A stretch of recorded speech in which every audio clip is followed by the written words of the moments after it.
Hello everyone, welcome to Toyeen Talks. To all our beautiful subscribers, we say thank you so much for staying with us.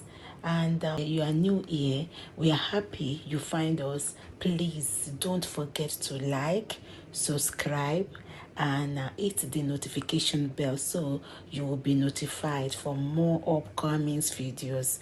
In the comment section, please no derogatory comments. Thank you all for watching. Till I will see you in my next video. Stay safe, stay blessed. I love you all. Bye. ẹ̀tọ́ tó sọ yẹn since tí Karimo ti sọ fún wa pé ẹ̀tọ́ Mohbad wà lọ́wọ́ Wunmi a ní láti sọ pé ẹ̀tọ́ Liam òun ló máa lead wa dọ́dọ̀ Liam láti máa mọ̀. Mọ nǹkan tó ṣẹlẹ̀ gbọ́ nǹkan tí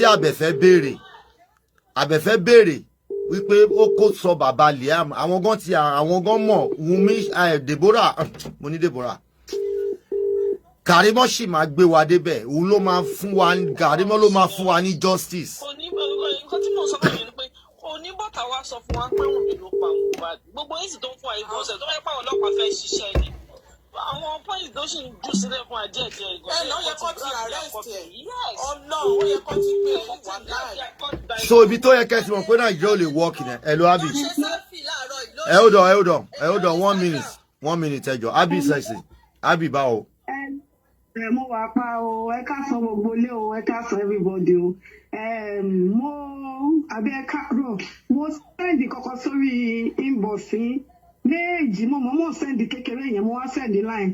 Nínú kékeré yẹn kẹ bá play, nǹkan wà nínú ọ̀rọ̀ tí àwọn Àbẹ̀fẹ́ olórí ibú yẹn tó sọ. Ẹ má bù, níbọ̀ mi lòun náà ẹ má bù. Bí Wunmi ṣe ń bẹ ẹ̀gbọ́n ẹ̀, ó ní nǹkan kan tó play níbi ibẹ̀ yẹn fún ẹni tó bá ní ọpọlọ. Nǹkan tí mo fi ní tí mo ṣe méjì lọ́tọ̀ọ̀tọ̀ fún yín nìyẹn. Alákọ̀ọ́kọ́ wọ́n play ibi tí Wunmi ti ń bú tó ti ń bẹ̀bẹ̀ fún Karimo pé kó jọ kó gbọ̀ òun àwọn tó help òun nì. Wọ́n ṣọ́ọ̀tì bẹ̀ yẹn.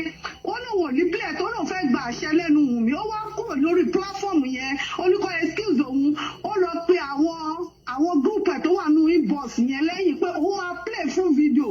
Ṣé níbi tó bá ti máa lẹ́nu Wunmi yẹn kí àwọn people yẹn máa ti àjásà sí kó máa bú Karimo bẹ̀ tó dáa ẹ̀ ní gbọ́ nǹkan tí Wunmi bẹ̀bẹ̀ fún dáadáa bọ́ tẹ́ bá tẹ́tí dáadáa ẹni tó bá nẹ́tì inú nínú video voice record yẹn ẹ̀ gbọ́ nǹkan tí Wunmi sọ Wunmi ti nílà rẹ̀ nínú àwọn nǹkan yẹn ẹ má kó bá mi tẹ́ bá tú àṣírí mi síta orí mi ló máa dà lé lórí ẹ gbọ́ kíní yẹn dáadáa tí mo jù fún yín. fún ẹlòmíì tó máa bọ́ síta kó máa tó máa bú Karimo pé ṣé ó tán òun náà mọ kíní kan at your own risk tó tọ́ Karimo ní ti tẹ̀ ṣùgbọ́n lọ́wọ́ tá a wà yìí kọ́.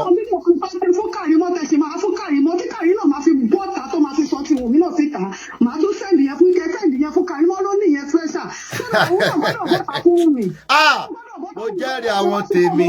ọkọ̀ gbogbo ẹ̀ lójú kí gbogbo ẹ̀yà fọ́ lójú tán ni. Bẹ́ẹ̀ni. àti àràdúrà bàbá tí ń gbà. Bẹ́ẹ̀ni wàá gba ìjàre.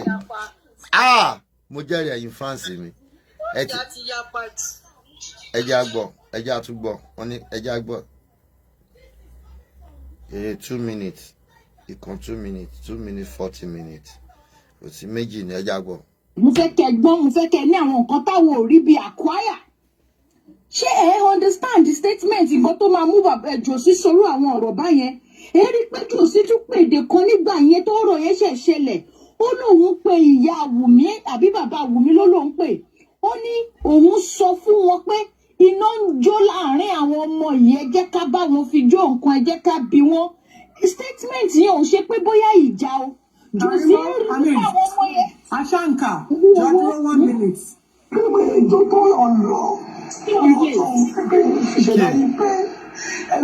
Nígbà ọmọ tó ń sọ. Ọmọ ìtàgé ẹ̀jẹ̀ ló máa ń dàgbé fún mi ẹjọ́ lórí ọlọ́run mi ìtàgé àti ìgbẹ̀yìn kọ̀ọ̀kan ẹjọ́ wa àmì ìdẹ̀bí ní pé àbẹ̀wò tó ní ti fọ́ yín láyé àjẹ́ pé negative things bẹ́ẹ̀ mo ṣe lágbọ́n fún yín àbí kọ̀ọ̀kan torí ọlọ́ mi ilé ọkọ̀ kí ni ìmọ̀ bàjẹ́ mọ́ mi lórí ẹ̀kọ́ wípé ẹ̀pù torí ọlọ́ láyé tó fẹ́ ẹ̀pù ló sẹ́ni kọ́ báyìí sí mi ẹjọ́ mi ilé níbodì mi ní ọkọ̀ tó lè ẹ̀pù mi àfáwọn tí mo fojú jọ nítorí ọlọ́ mo fi bẹ́ẹ̀ mo fi ṣẹ̀dá yín bẹ́ẹ̀ mo fi àwọn yín bẹ́ẹ̀ mo fi ṣẹ̀dá pọ̀ yín bẹ́ẹ̀ mo fi ọlọ́run ti tó gbọ́ ọlọ́run lè dùn máa ní ọ̀ṣọ́fà mo fi bẹ́ẹ̀ torí ọlọ́ ẹjọ́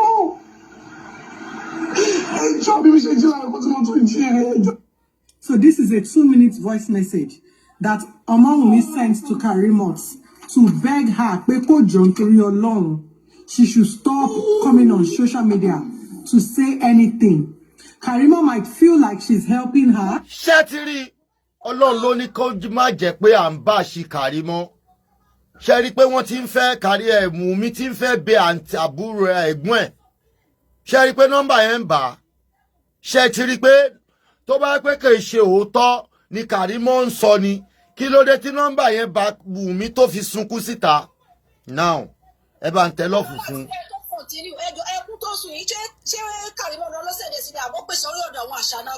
Ó sẹ́ǹdẹ̀ sí Abẹ́fẹ́ ló ń play. Abẹ́fẹ́ ló ń play ṣá.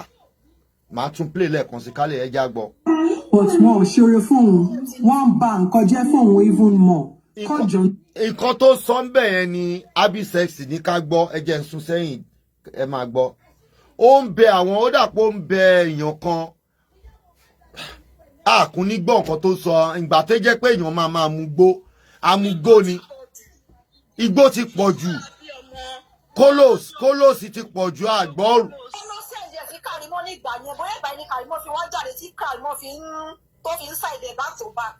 Màá pe ẹjẹ ń gbọ́. Màá pe Abi máa ṣàlàyé fún wa. Just 1 minute.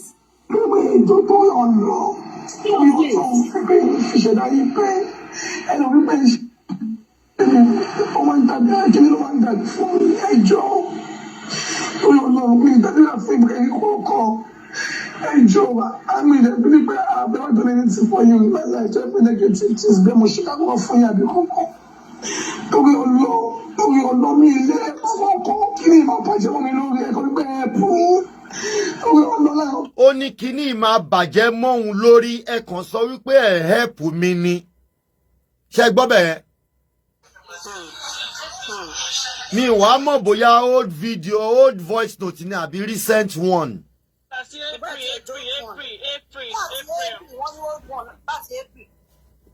Fresh one say ni come by see me. Ẹjọ́ mi anybody mi ní ẹ kọ́kọ́ tó lè pọ̀ mi àfàwọn tí mo fojú jọ nítorí Ọlọ́run mo fi bẹ́ẹ̀. Mo fi ṣẹ̀dá yín bẹ́ẹ̀ mo fi àwọn yín bẹ́ẹ̀ mo fi ṣẹ̀dá pọ̀ yín bẹ́ẹ̀ mo fi Ọlọ́run ti tó bí Ọlọ́run lè jùmọ̀ ní ọ̀ṣọ́fà mo fi bẹ́ẹ̀. Torí Ọlọ́run ẹjọ́ bí mo ṣe jí lára kó tí mo tún jí rẹ̀ ẹjọ́. So this is a 2-minute voice message that Wunmi sent to Karimo to beg her pé kó jọ̀ọ́ nítorí Ọlọ́run. She should stop coming on social media to say anything. Karimo might feel like she's helping her, but more ṣeré fóun wọ́n bá nǹkan jẹ́ fóun even more. Kó jọ̀ọ́ nítorí Ọlọ́run. Ẹ tún gbọ́ tó ń pè ẹ jọ̀ọ́. Àwọn tó ń support mi lórí social media. Kí ló dé tí Wunmi send the voice note yìí? Ó fẹ́ manipulate àwọn wèrè tó ń follow ẹ̀ náà ni. Kí ló dé tó ń bẹ Karimo nígbà yẹn? Kí ló dé tó ń bẹ Karimo nígbà yẹn? It's not clear. Play it again. You go wait, tire. Ẹ jọ̀ọ́, àwọn tó ń support òun lórí social media. Nǹkan tẹ́ ń sọ, àwọn ọbẹ̀ ṣe ń bú bàbá Mohbad. Play again. Ẹ gbé like ẹ lọ 65. Ẹ play ẹ bá wọn like lọ ẹ má rí. Hello. And this start kí ni ẹ sọ̀rọ̀. Hello.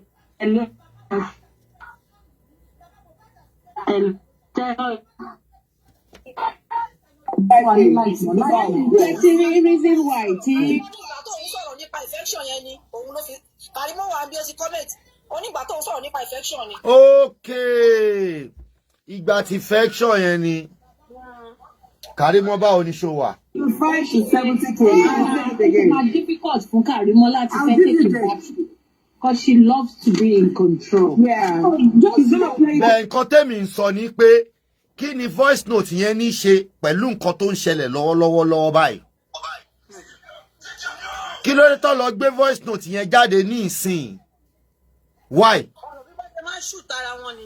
Because gbogbo nǹkan Wunmi máa fẹ́ manipulate àyàn.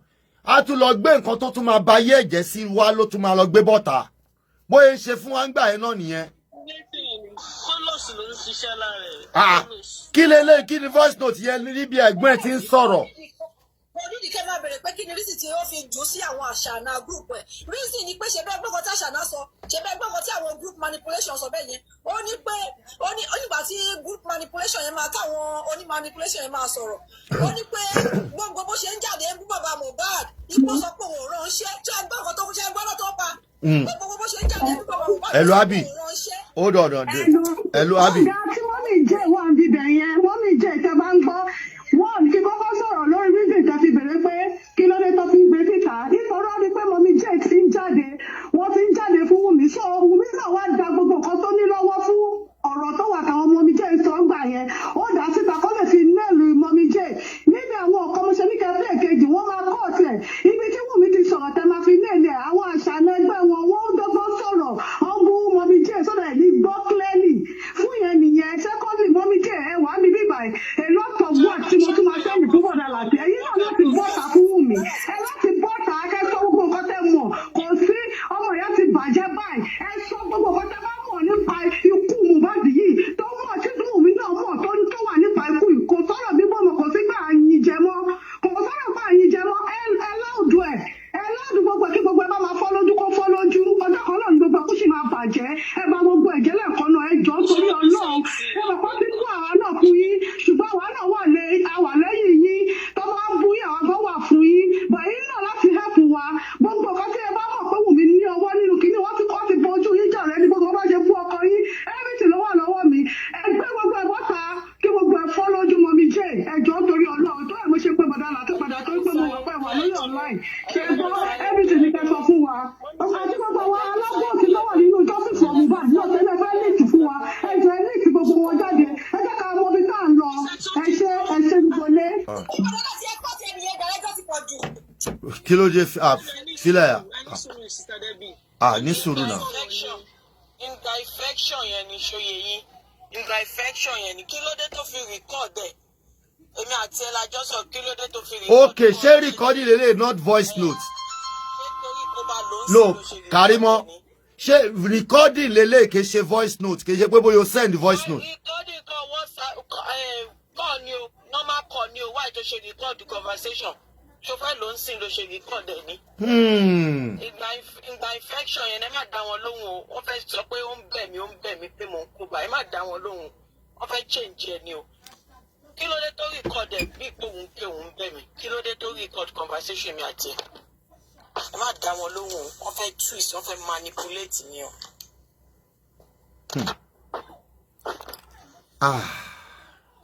Ẹja ó ní ká gbọ́ kejì yẹn náà, ẹja gbọ́ kejì yẹn náà.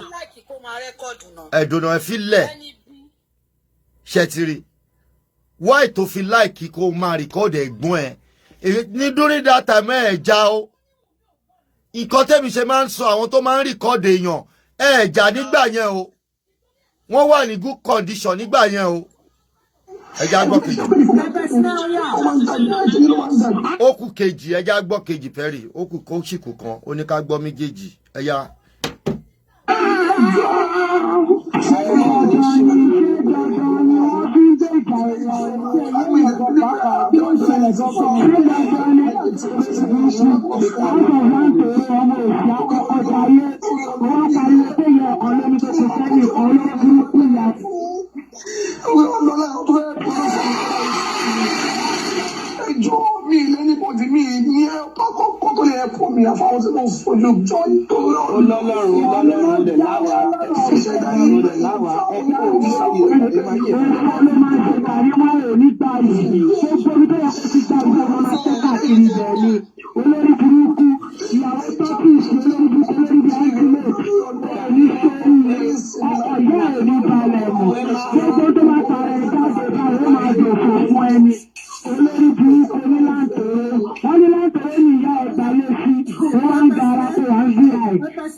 I want to play the. Now I have to put a disclaimer to this, and I don't even want to do that because it's going to be like an embarrassment. Do you see that do you see that before Wunmi did that disclaimer, she told her that now I have to do a disclaimer. Can somebody please drop and give her a seat, please. Ẹ jọ̀ọ́ ta ló lè volunteer láti bọ́lẹ̀ kí n gbé wọn wọlé. Hold on. Chapti, are you there? Ẹnu ẹ má wọ̀rẹ́ láti gbé wọn wọlé. Okay. Ẹni sinmi láyé mi, ebi tó ń kọ́ àwọn ọmọ ìṣẹ̀lẹ̀ ló ń gún kó ẹni sinmi lọ́kàn mi ẹ̀jú lórí ọ̀nà kọ́kọ́ tó yẹ kó. I'll take it back again. Mo fẹ́ kẹ́ gbọ́ ibi tó ti sọ fún pé òun fẹ́ ní ìsinmi ní ayé òun fẹ́ ní peace. Ẹ jọ̀ọ́ ẹ má bá òun bú anybody mọ́, ẹ fi wọ́n lẹ̀. Òun ò lọ́wọ́ sí ikú tó pa Mohbad. Ọlọ́run máa vindicate òun. Ẹ fún òun ẹ jẹ́ kí law take court. Bọ́m̀bọ̀. Ẹ ṣàfòun ní ẹ má worry. Ẹ má bú ẹ. Ṣé rí bí disclaimer yẹn? Ṣé yín? Ó pè mí, ó para fún mi, mo dẹ̀bẹ́, mo ní kó má ṣe disclaimer fún mi. Jẹ́ káwọn tèmi ṣe disclaimer. Okay, ó fẹ́ ṣe disclaimer fún wọ. Ó fẹ́ ṣe disclaimer fún mi. Ó wá pè mí pé wọ́n ní kóun ṣe disclaimer. Mo ní má ṣe disclaimer fún mi, ọjọ́ máa bú wa ni. Jẹ́ kó fọwọ́ ara wọn ṣe. Ó pè mí, má ṣe disclaimer fún mi. Kò ṣe gbébi tèmi tí ń bẹ̀ tèmi ń ké, ó gbé síta. Ó ṣe jẹ́bi tóun ti ń ké nìkan lórí lẹ́sì. Tèmi tí ń ké tí mo ti ń bẹ̀. Téèyàn bá rọra ọmọ ilé manipulate ilé ayé o. Ṣé wọn pé mo sọ pé mo ń bẹ̀ pé kó má ṣe disclaimer fún mi? Yes. Ṣé wọn pé tẹ bá rántí pé mo bẹ̀ pé má ṣe disclaimer fún mi? Àwọn náà lọ fọwọ́ ara wọn gbé síta.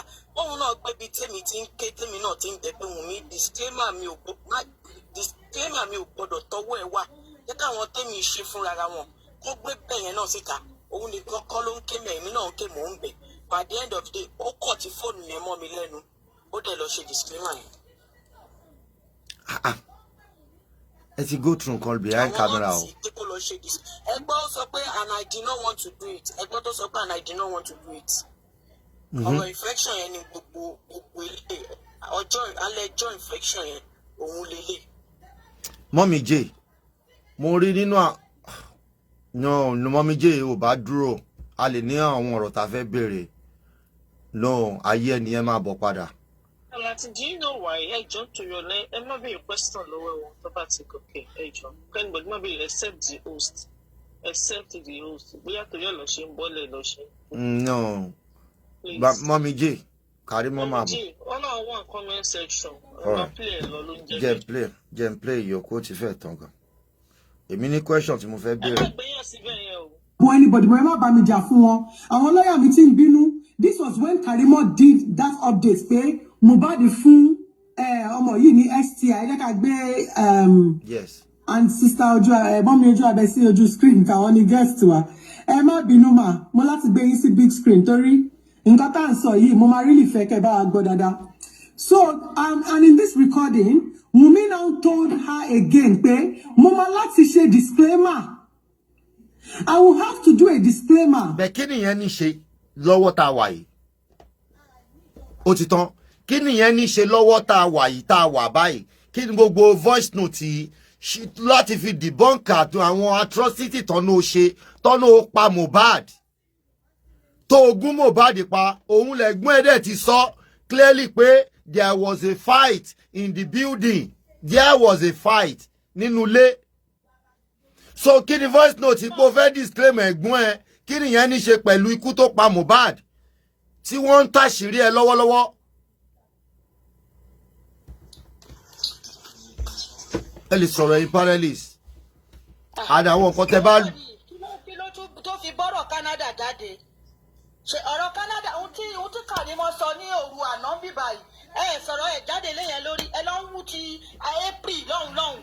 Ẹ lọ ń wú yẹn jáde. Ó ní wọ́n ló bá ìlérí Olúwa jà. Tẹ̀fi pé nọ́ọ̀sì kékí nọ́ọ̀sì kí ni nọ́ọ̀sì wá ṣe? Ìwọ ló bá ìlérí Olúwa jà. Kọ́lọ́pàá gbé Wunmi kò sí tá à ń dúró dè mọ́. Kọ́lọ́pàá gbé kò lè control gbogbo àwa Nàìjíríà kò possible kò lè pa ọmọ yẹn kò wá sọ pé ọmọ dùn.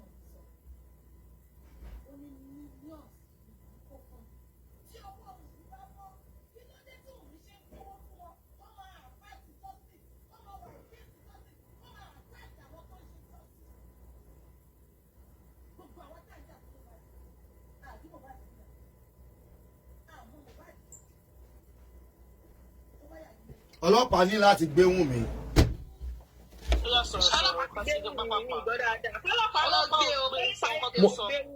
Mo ní ọlọ́pàá ní láti gbé Wunmi. Ọlọ́pàá wọ́n ní láti gbé Wunmi. Wọ́n ní láti gbé Wunmi. Ó yẹ ẹ máa ní kí wọ́n sọ̀rọ̀ one by one. Ó yẹ ẹ sọ̀rọ̀ ká lè move on. Wọ́n ti fún alákàntì nọ́mbà màmá. First Bank gan máa gbẹ́nu sí Mike. Wọ́n máa gbẹ́nu sí Mike pẹ̀lú Zenith Bank. Wọ́n ti fún wa lórúkọ tó wà ní àkáǹtì yẹn. Adéṣóyà, Ọlájùmọ̀kẹ́, Justina, First Bank pẹ̀lú Zenith Bank. Màmá Túndé táwọn orúkọ ẹ̀ka tèmi tọ́pẹ́ Oyèsànyà lórúkọ wọn. Ká gbá wọn náà rìn, ká gbé wọn rìn. Kí ni reason? Wọ́n ti sọ fún wa lánàá péjà ni wọ́n jà nulẹ̀ Mohbad tí rèézì yẹn fi bend. Kí ni reason tó fi pe nurse kó wá sọ fún wa? Kó wá sọ fún wa kó yẹ fọwọ́ bo wọn kó má yí ọmọ ọlọ́mọ lórí. Fẹ́rì ẹ fẹ́ lómi láyé ẹjọ́ mo fẹ́ receive call.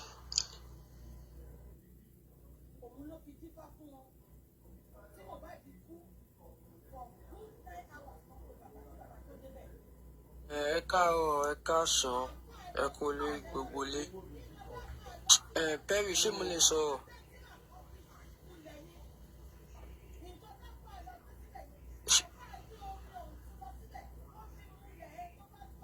Hello, ṣé mo lè sọ̀rọ̀? Má sọ̀rọ̀ sí kò. Mi kàn ń béèrè ni kó má tún lọ sọ pé mo kàn ń sáré máa sọ̀rọ̀ pé ọ̀sán. Sista Karimo wá sórí live mi láàárọ̀ yìí. Wọ́n wá yọ̀bù àwọn information kan. So information yẹn lọ ti ní. Information yẹn ní Mamadi ti drop yẹn. Information tí àǹtí Karimo wá sórí show mi òun láti drop. Kí ló sọ lọ? Ṣé ẹ gbọ́ mi? À ń gbọ́ ẹ náà. Dáàdì mi ẹ káàárọ̀, ẹ káàsán. Báwo ni? Àǹtí Karimo wà lórí live mi láàárọ̀ ẹ wá drop information kan. So hold on. Mommy Jade. Stop. Má sọ pa ẹ̀ mọ́. Okay. Kíní ẹ tún ti drop ẹ. Karimo máa bọ̀ lókè.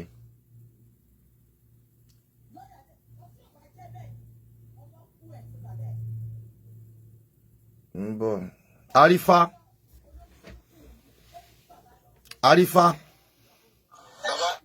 Báwo. Ẹ káàárọ̀ sà. Ẹ káàárọ̀ gbogbo lé o. Ẹ kú báyìí kí ni ẹ lè bẹ̀. Bọ̀dá mi, ẹ kú kó lè dà. Ẹ kú ìtẹ̀síwájú, ẹ kú àìká rẹ̀. Mo yẹ bí wọn náà tiẹ̀ wà náà tó ń bínú sí mi ni.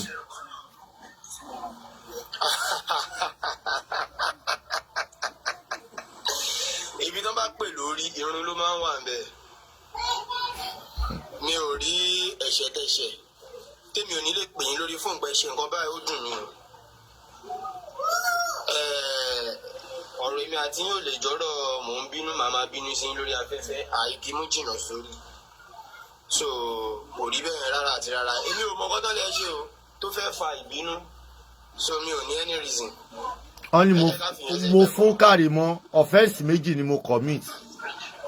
Mo fún Karimo ní attention wípé kó lè sọ̀rọ̀ lórí platform. Offence kejì Karimo dẹ̀ credit account wa. Ó credit account mi fún giveaway. Gẹ́gẹ́ bí mo ṣe sọ lẹ́ẹ̀kan, mo ò rí nǹkan tẹ́ ṣe tí èmi fẹ́ dì mọ́ pé ẹ̀ṣẹ̀ báyìí lẹ́ṣẹ̀. Ṣé understand? Tẹ̀yà kú mẹ́rẹ̀ jàre. Akọni ó bàjẹ́ lẹ́lòmíì, ìkà ò dẹ̀ ní ṣe tiẹ̀ bẹ́ẹ̀. So ìyẹn ò ń sọ̀rọ̀. Ṣé rí ọ̀rọ̀ tí ó wà nílẹ̀ tí wọ́n ń tèkì pásínà yìí? Èmi bìlíìfù kankan pé tí àsìkò àti iṣu bá ti tó fùrọ́ máa là. Tẹ bá rántí right from beginning kí n tó ní incident tí mo nígbà yẹn. Mo ti sọ ọ̀rọ̀ yìí pé ìjà tó jà nílé Mohbad tí wọ́n fi wó rail tó wà ní sitting room Mohbad nígbà yẹn. gbogbo àwọn tíìmù Wunmi náà fà mí láṣọ ya. Sista Karimo ń gbà yẹn fúnra wọn náà ń bẹ ìjọba pé kán arrest Arifa. Ó yẹ kán ti arrest Arifa àti Voicenote. Lagos state government ẹ̀dẹ̀ ń wò wọ́n ràn ẹgbẹ́ wọn. Glory be to God. Nisin, she's the one coming out by herself to tell us àwọn ibi táwa ò fẹ́ sọ̀rọ̀ dé gan. She's ready to even speak above them. Well, let me appreciate time Auntie Karimo for coming out. She's doing the right thing to me. She's doing the right thing to me. Mo dey believe pé àti rí àsìkò láti ṣe àwọn nǹkan tó yẹ ká ṣe ń sìn. Àwa ò padà dey give up. So ẹ jẹ́ kí wọ́n continue àwọn nǹkan hint tó ń fi síta díẹ̀díẹ̀. We are not expecting her to come and tell us Wunmi did this, Wunmi did that. Thank you very much. God bless you, Arifa, fún nǹkan tó sọ yẹn.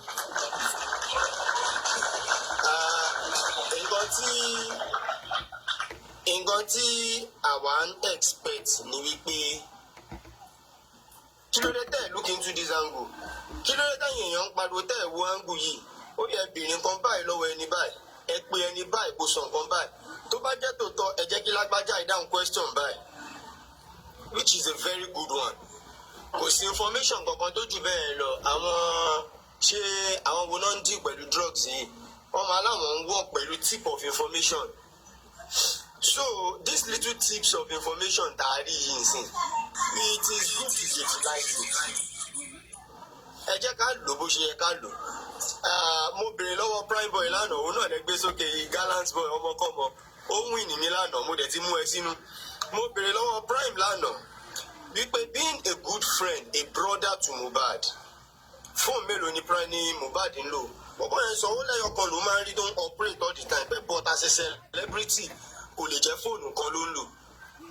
Ó ní 14 ló mọ̀ tó ń lò tẹ́lẹ̀. So ọmọ tó ń gbọ́ pé gba ìyẹ́ everywhere ó lè ti mú 15 mọ́ náà but orí 14 yẹn ni fóònù mẹ́ta nọ́mbà Mohbad wà lọ́wọ́ mi nọ́mbà mẹ́ta ni Mohbad ń lò.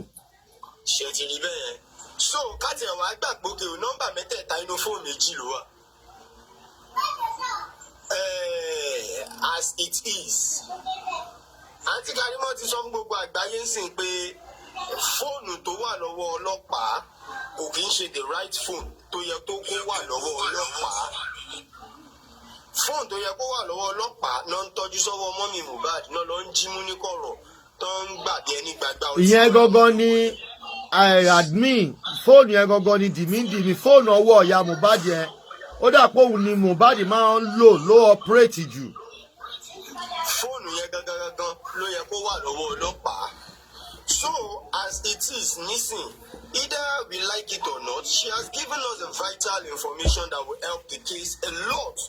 Not even to us alone, even to the police. So Karimo ti fi information síta wọ́n dẹ̀ record kí ló ní lọ́wọ́ kò dá nǹkan kan síta. Arifa láti kéjì ọ̀rọ̀ kẹsàn yẹn nínú voice note tí nínú audio tí à ń gbọ́ tí Mohbad ti ń ṣètò fún Wunmi ó ní hold WhatsApp mi ń kọ́ dájúdájú nínú fóònù tí prime boy lòun mọ̀ tó ní ìyẹn òun ló máa jẹ́ òun gbọ́ngàn ni ibẹ̀ gbọ́ngàn ní gbogbo ìgbésí ayé ẹ̀ máa gbogbo information ibẹ̀ fóònù tó wọ́n fóònù lákọ̀ọ́kọ́ nìyẹn tó hold on Deborah mo ló ẹ kó báyìí hold on unmute kò tún unmute padà prime. That would stop by. Good afternoon, everyone. How are you? Fishing echo. So if our phone could say phone here, it's a problem. Phone can nobody know. Phone here no one. Oh, no, the phone to my wall away. Go the phone me Jim. Only need different thing. You understand? To you mobile to join contact go to my fee different number. Elo me piyon. O to need small phone con. Àwọn ti dákọ̀ fóònù méjì báyìí wọ́n gan ti dákọ̀ ó tún ní ó dẹ̀ ní ẹyọkan lónìí. Ẹyọkan gangan ni Android phone tó máa ń tẹ̀ tó máa ń wà lọ́wọ́ ẹ̀. So kàn ní sim oríṣiríṣi. Prime boy, láàrin mi àti ẹ, o lè má mọ nǹkan tó bá mọ̀ má tiẹ̀ defend ẹ ó ti yẹ because nọ́mbà mẹ́ta ló wà lọ́wọ́ mi, nọ́mbà Mohbad tó wà lọ́wọ́ mi. Nínú nọ́mbà yẹn, ìwọ náà sọ pé ó lè ní dìmí phone tó operate but ó máa ní fóònù nọ́mbà kan tó wà public tó fi ń gba show tó bóyá manager ló ń operate yẹn o, bóyá PA ló ń operate yẹn o, ó máa ní. Àwa gọ́tà wà ń bí báyìí mi ò lo fóònù méjì, fóònù mẹ́ta ni mò ń lò. Ó yá sọ̀rọ̀. Àwọn fóònù yẹn ṣe nǹkan tẹ́mi mọ̀ ni pé fóònù kan lè máa rí lọ́wọ́ Mohbad ó lè ní different sim. Ṣó ẹyọ kan tó wá ń rí lọ́wọ́ Mohbad yẹn bóyá ó tọ̀ ní fóònù tó kó lẹ̀ fọlọ́pàá bẹ̀ẹ̀dẹ̀ ẹyọ kan tó máa ń rí lọ́wọ́ Mohbad yẹn ló lọ jí mú. iPhone yẹn.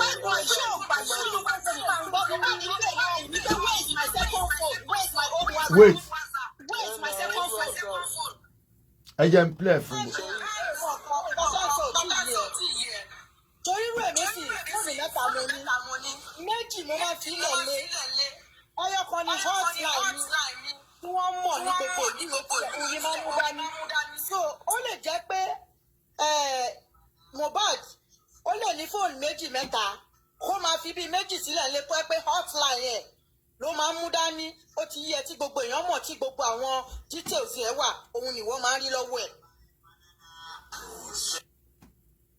Ṣé ẹjọ́ ìṣòro fún mi Mohbad jẹ́ nǹkan tẹ́ pé kò like stress à ń kó fóònù méjì dání ó dàbí pé ẹ gbéṣẹ́ fún mi ẹyọ kan tó wà lọ́wọ́ ẹ̀ gan-an àti tẹ́ gan-an wàhálà ni so ó lè wá máa change fóònù ẹ mọ̀ bóyá gba ní fún as ambassador as celeb because tí mo sọ fún Fálànà nìyẹn ó ní as celeb wọ́n lè ti fún ní fóònù àbí kó ti jẹ́ ambassador fóònù kó wá fún bóyá èèyàn kan.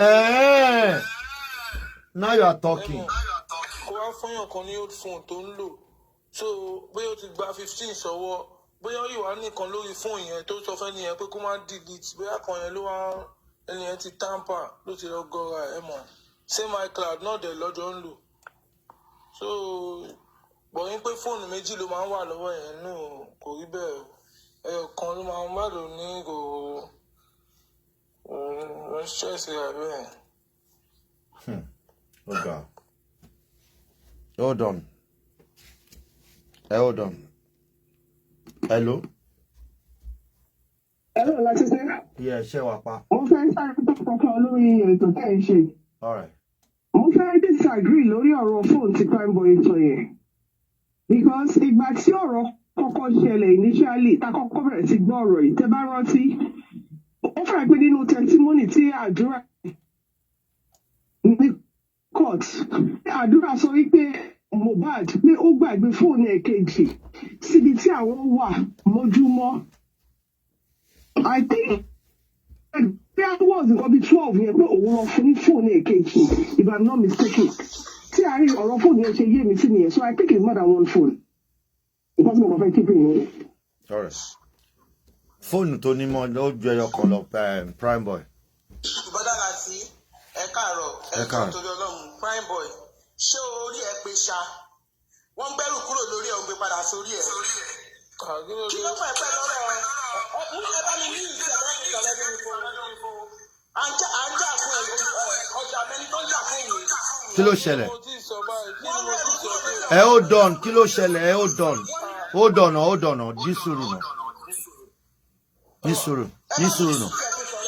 ní sùúrù náà ọmọ mi jókèm ni ó dọ̀já gbọ́ nǹkan tó fẹ́ sọ náà. Ẹgbẹ́ ẹ̀ bọ́ta wípé fóònù tọ́lọ́pàá gbà kọ́ ni fóònù tó yẹ kọ́ gbà pé fóònù tọ́lọ́ jí lè ya Mohbad gbọ̀ngàn ni fóònù tẹ́fídẹ́ǹsì wà ó gòkè wọ́n sọ pé fóònù ẹ̀yọ̀ kan ló ní kí ló fà yẹn fún ẹ wọ́n gbé ẹrù burúkú òṣùkà tó gbélé ẹ lórí wọn bẹ́ẹ̀ ń rọ̀ dànù lórí ẹ òun sọ wípé fóònù ẹ̀yọ̀ ta ló bẹ̀rẹ̀ explanation fóònù lọ́wọ́ ẹ. Ẹ wá mọ́mí ẹ calm down fóònù ẹ̀yọ̀ kan ni mo sọ pé àwọn yìí lọ́wọ́ ẹ ẹ kàn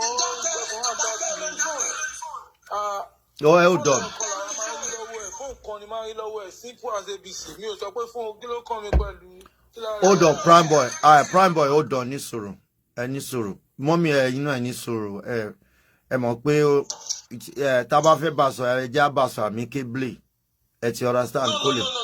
bó ṣe wà yìí day one ni mo ti ń support pé leva kò lè pa Mohbad ọ̀parọ́ mọ́ ni Ọlọ́run wá bẹ́ẹ̀ ṣe Karimo bọ́ta pé ìjà ṣẹlẹ̀ nínú ilé ó ní fóònù kan wọ́n lọ jí òun gòkè ó ní fóònù kan lórí lọ́wọ́ kí ló kọ́ ẹ pẹ̀lú fóònù àbíkọ́ náà. Karimo tó bọ́ta láti mọ̀ kí wọ́n jà nílé kí Karimo tó bọ́ta kò nídìí kò ń ṣe Karimo ló ṣe bọ́ta wá ń sọ̀kọ̀ tó ṣẹlẹ̀ àwa ẹ̀yìn tí sẹ́yìn tí wọ́n jà nílé. Ọlọ́run máa yọ Ọlọ́run ti ń ṣiṣẹ́ bó máa ṣe láṣepé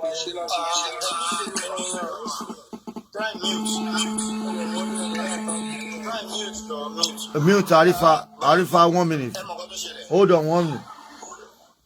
Hello. Ẹ káàárọ̀ ẹ tètè sọ̀rọ̀. Brother Lati, ẹjọ́ ta ọ̀rọ̀ nípa prime ni mo fẹ́ sọ.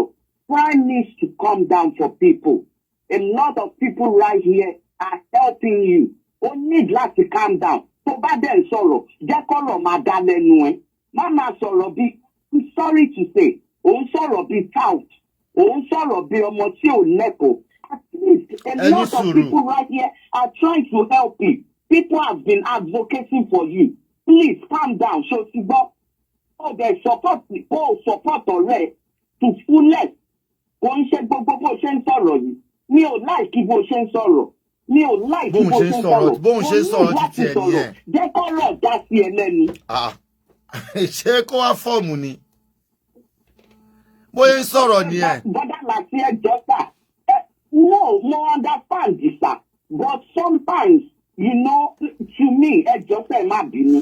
To me, mo feel like pé you know, maybe as boys, mi ò lè blame as boys pé bó ṣe ń sọ̀rọ̀. But at this time, he needs to come out with a key voice. Kó já ẹmu bí mo ṣe ń sọ̀rọ̀. Okay, because there's a fire, because nǹkan tẹ́ mi pé there's a fire on the mountain. Exactly, my brother. Exactly the thing. Kó sọ̀rọ̀ bó ṣe ń sọ̀rọ̀ yẹn lò ní àgbẹ̀jà ó ti mọ̀ sí ó ti high. That's my own belief. Okay. But convince gbogbo wa with your phone. Ó jẹ́ calm rẹ̀ down. Àwọn èèyàn sọ yí pé fóònù tí mo bá dì í lò gangan. Ìwọ ń fẹ́ kẹ́ fóònù ẹyọ kan ló ń lò. John torí ọdún. O lè má mọ̀ gbogbo máa ń fẹ́ jẹ́ kẹ́rù yìí kó kúrò lórí ẹ̀. Ẹ ṣe gan. Prime boy, sórí lọ́rọ̀ fóònù yẹn. Má dá sí ọ̀rọ̀ fóònù yẹn.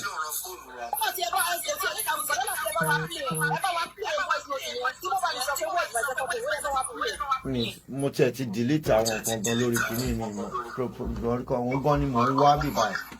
Ó ti yẹ Prime boy má dá sọ̀rọ̀ fóònù yẹn because tó bá dá sọ̀rọ̀ fóònù yẹn ò sí pẹ̀lú Mohbad full time ò mọ plan ẹ̀ ò mọ nǹkan tó ti ṣe.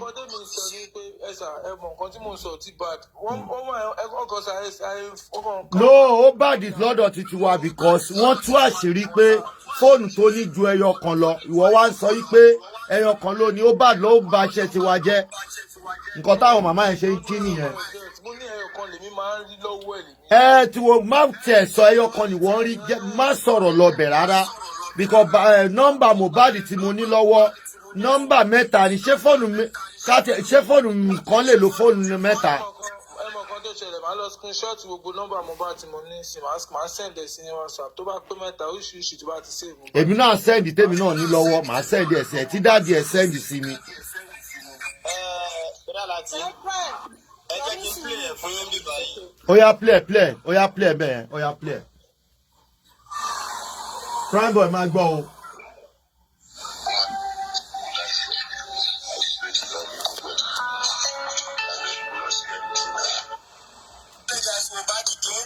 No, eléyìí ẹ jẹ́ n play eléyìí. Eléyìí wọ́n yá ó wà bí mo ti rí. Where's my phone? You can't talk. Where's my other phone? Shogbo Prime boy, where's my other phone? Where is my other phone? Shogbo Prime boy, nǹkan táwọn màmá yẹn fi attack ẹ nìyẹn. Shogbo, àwa mọ nǹkan tá ń sọ. Where is my other phones? Túgbọ́ lẹ́ẹ̀kan sí o máa gbọ́ o. Where's my phone? You can't talk. Where's my other phone? Where's my phone now? Talk now. She's not your phone. My stores are there too. Where is my other phone? Yes, let me open the phone. Let's prepare the phone. Where is my other phone? Where is my old WhatsApp?